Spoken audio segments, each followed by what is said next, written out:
Hello and welcome back to my channel. If you are watching this, you're probably my friend and I sent it to you, so thank you for clicking on it.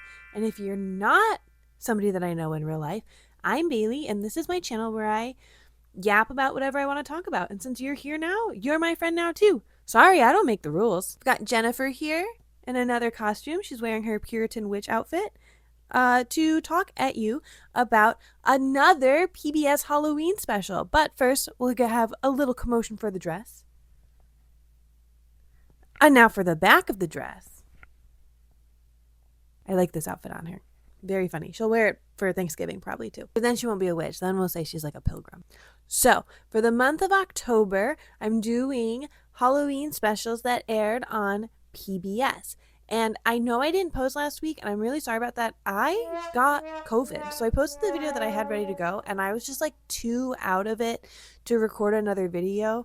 But I'm feeling much better now and am recording again. So here we go. This Halloween special, this Sesame Street Halloween special, first aired in 2016. I also took these notes while I was like in the midst of COVID.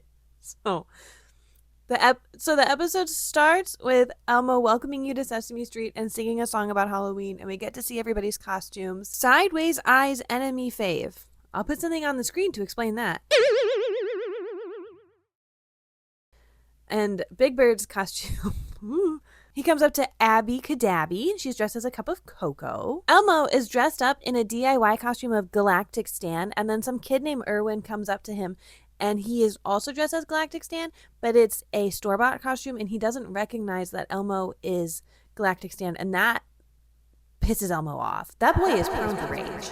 Elmo's feeling pretty dejected, and Abby, helps hype him up, give him his confidence back, and define his feelings, and he lands on jealous. So Elmo vows to find something better for his costume than Erwin's, and he gets some gadget from the show, and he's really proud of it until Erwin shows up and he has a store-bought one that's battery operated. We do go through the same thing again with another gadget from the show. Elmo runs away and goes and talks to Alan, who might be the only surviving adult human on the show. They have a conversation about how imagination is better than a store-bought costume, and Alan sings a song, which the conversation does make Elmo feel better, and he explains imagination to Erwin, and Erwin says that he's jealous of Elmo's imagination. So I think we have a good moment there. As far as everybody's jealous of something. And then, the episode ends with them playing together. This is the one where they have a bunch of different plots put together. So that's the Elmo plotline. We have a moment with Cookie Monster where he's trick-or-treating and he's given a pumpkin cookie. And I feel like even in 2016, that wasn't really a thing that happened, that I thought we always did store-bought and individually wrapped. I mean, especially for school treats, because you just don't know about allergies, and some people are weird on both sides of it. But because they gave him a pumpkin cookie, he immediately goes back to the same house to get more. Oh, wait. I should put Brody's Halloween costume on and show it to you. The letter of the day is H. I always forget that they do like letter of the day and number of the day. So it's about H. And we have a little short about a kid telling us about making costumes. We get a song about jack-o'-lantern faces. The number of the day is 13. We count 13 bats. But the song that they sing about the number of the day has like a big stomping bit. And it sounds like the intro to Temperature by Sean Paul. 1, 2, 3, 4, 5, 6. I'm a good. I got the right temperature. And of course, we get a song about Halloween too. At the end of the episode, Grover gets eaten by Cookie Monster. Cookie! No, Cookie Monster! This is a Okay, and now I want to tell you about like my favorite short in it. It's sandwiched right in the middle, and it's a parody of The Walking Dead. Unironically, Sesame Street is very good at parody, and I would recommend going on there and watching it. Some of my favorites is Glee. It's about the letter G. Mad Men is another good one, but this one is The Walking Dead, and they call it The Walking Gingerbread.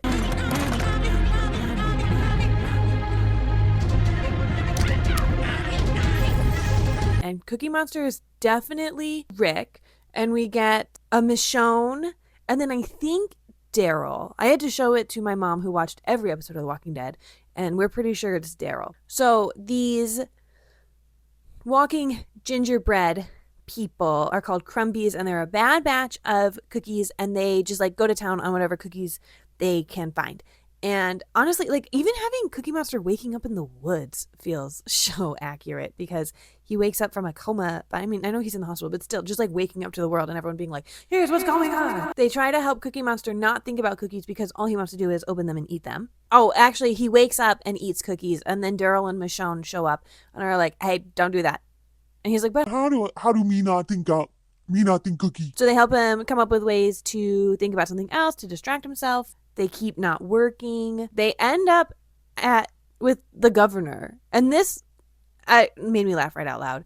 And I did, I showed it to my Walking Dead fan mom, and she loved it too. She really enjoyed this one.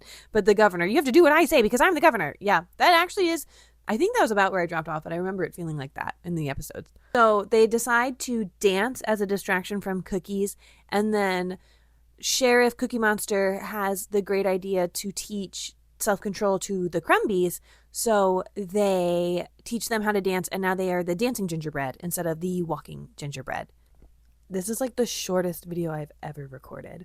So that ended up being like way shorter than I thought it was going to be. So I think I'm just going to combine this with what I would have posted last week, so that this isn't like a 5-minute video. This was a fun Halloween special though. So we're going to talk about Clifford's Puppy Days now. There are a lot of Halloween episodes for Clifford's Puppy Days, but I'm not going to talk about all of them. I'm just going to talk about one. This episode is called The Halloween Bandit. When the episode starts, Emily Elizabeth and her friends are setting up a haunted house for the pets to do at their Halloween party for like their apartment building. Emily Elizabeth is trying to decide what to have Clifford be, and her options that she's waffling between are pirate, a scuba driver, and a race car driver. We see a gray puppy steal somebody's cookie, and Clifford is blamed. Clifford has not moved to the island yet. He still lives in the city at this point. So his friends are a bunny, a bird, a wiener dog, and 2 cats. The cats are dressed the same, and the boy cat doesn't like it. They're fairies. The bird says that he's dressed up as his cousin who looks just like him, so his costume is perfect. The bunny is not in costume yet, but we see her later, and it's problematic. I'm a Hawaiian hula dancer. See? And the wiener dog is a vampire. The gray puppy steals somebody's brownie, and Clifford is once again blamed. And then a napkin falls on him, and they realize that he would be the cutest little ghost, so they cut eyes into it, and he's going to be a ghost. Emily Elizabeth's friend, Nina, has a cousin named Ricardo who's visiting, and he says he wants a tiny dog like Clifford. A hot dog is stolen. Once again, Clifford is blamed. And this is so upsetting. He's not even an apple tall. Leave him alone. He did nothing wrong. Free my boy. The pets go into the haunted house. My note about Emily Elizabeth's costume just says she looks great. Cool. Very helpful, Bailey. The gray puppy is following them from a distance. Clifford's costume falls off, and the gray puppy puts it on and jumps onto the table and makes a mess. So, of course, Clifford gets blamed.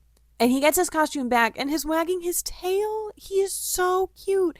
There was another episode where he was dressed up as a strawberry. I'll just put a screenshot. This is the best Clifford costume. Are you kidding me? Emily Elizabeth, of course, defends Clifford. That's her baby. So the animals brainstorm and recognize that whoever made that mess would probably be covered in frosting, and they have to find whoever that is. So they find a trail and follow it and find the gray puppy hiding in a jack-o'-lantern. He's so small, and they realize he's a stray. And he does feel bad for getting Clifford in trouble, so the bird coaxes him to come out. The neighbors immediately realize it wasn't Clifford, it was this gray puppy, and that they've seen him around, and they know he's a stray. And then they apologize to Clifford for jumping to conclusions without having all the facts. Ricardo adopts the gray puppy and takes him home instead of sending him to the shelter.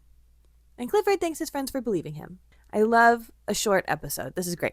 Okay, so thank you for this fun Halloween adventure. I hope that you, if you go trick-or-treating, get a lot of candy. I hope that whatever your Halloween plans are, that they are super fun. And I also hope that if you have been enjoying my honestly not that funny recaps of Halloween specials on PBS, that you donate to PBS, because it's so vital that everybody has access to education and public information. So if you have $5 a month to spare, I would recommend donating it to PBS. It gets you access to their streaming platform, which I watch not all the time, because the important part to me was just donating to PBS, because there are other people who need it more than I do.